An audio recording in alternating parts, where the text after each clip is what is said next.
Ito mga guys, ito yung uri ng pagtatanim namin ng kamoting, talbos ng kamoting baging.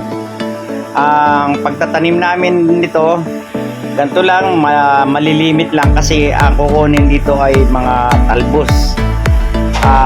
Malimit lang to, mga wala pang isang tangka lang ang layo, tapos tigli 5 pirasong tangkay ng kamoting kahoy.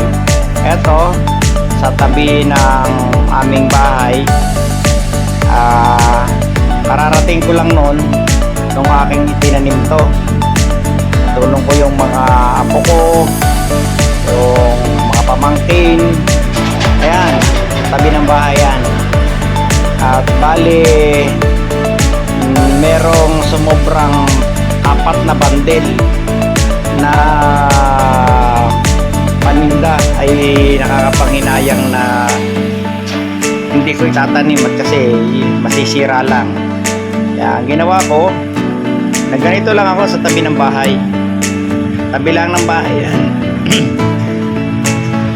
At isang buwan yan, pagka humaba na ng mga 1 meter, yan, kukunan mo na yan. Isang tangkay lang bawat isang tangkay. Tapos pagkatapos na nakuha na mo ng isang tangkayan, within a week, isang linggo lang or 5 days, ayan na naman, may pantinda na naman. Ang hangguan dito sa amin, yung isang bundle ay 100 pesos. Kaya kung ikaw ay meron 10 bundle, meron ka na rin 1,000 pesos.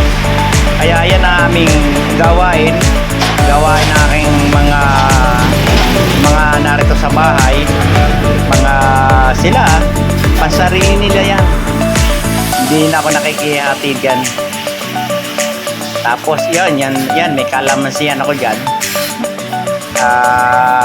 Tapos pinabasta-basan ko lang hanggang sa ayan, papunta ko dun sa aking kalamansi. Tinignan ko kung may mga bunga, pero naglaglaga na raw. Madami akong mga halaman ditong nasasayang kasi nga katulad yan, binisita ko, wala nang bunga, naglaglaga na. Pero meron pa akong isang ditong project na tatanim, yung lakatan. Yung lakatan na yan, yung lakatan na yan, yun ang aking bali ipaprograma ko ngayon sa this coming November. Meron akong punla, meron akong mga itatanim. Kaya ang mangyayari nito, lakatan naman ang aking susunod na mga iba-vlog. Sa next vlog, makikita nyo, yan naman ang aking mga bagay-bagay na aking gagawin. Kasi mahirap lang tayong aasa sa isang halaman. Kailangan mix. Ayan. Yan ang another na bahay ko doon sa amin. Makita nyo yan, malawak ang paligid niyan yan. Ito yung puno ng lakatan na sinasabi ko yan. Yan ang bunga, ganyan kahahaba. Bigay sa akin yan tiga Bacolod na aking itinanim. Mga almost 6 months na and a half. Yan ang aking, yan ang naging bunga ng lakatan.